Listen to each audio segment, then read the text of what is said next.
this isn't about making every single topic we talk about be about race, but I think it's really it's stoked up an interesting conversation because let's say now, I hate holding up Nigel Farage as a person to kind of give any airtime to, but when he talked about when he was leader of UKIP, he talked about how he would not like a bunch of Romanian men moving next door to him, and the implications of that were insidious. Well, he wasn't explicit, but he was saying that was going to be dangerous. There was going to be high levels of theft and all those sorts of things. And then when Emma won, he tweeted about what an incredible success story it is, and I think oh, did he? Right. Yeah, and I think what's interesting to me is also when I think it was Raheem Sterling maybe said this after the final, when you're winning you're English, when you're losing you're black. Yeah. And it's just a lens by which we look at success and what we view as an immigrant doing well, working hard, versus the ones that sponge off society. And it's a fine line.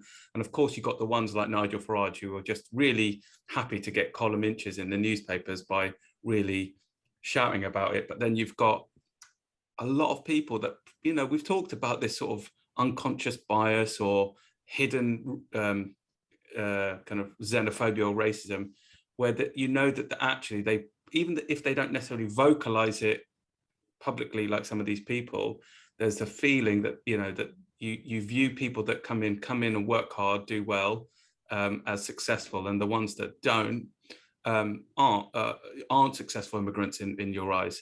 But we have to think about this notion of intersectionalism, that not every immigrant has the same opportunities. Not everyone has the same start.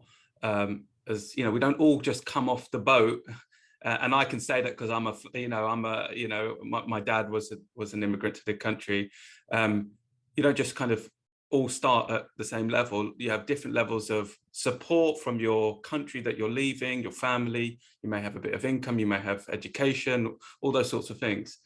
So not everybody gets the same opportunities. So we often look at immigration only through we only celebrate it when we look at it as success. So what was starting to happen was that some publications, maybe The Guardian, was just sort of celebrating multiculturalism, and this is brilliant, showing that you can come from Canada, you can have a Chinese mum, a Romanian dad, and you can thrive in this country. And I don't think that's always the case.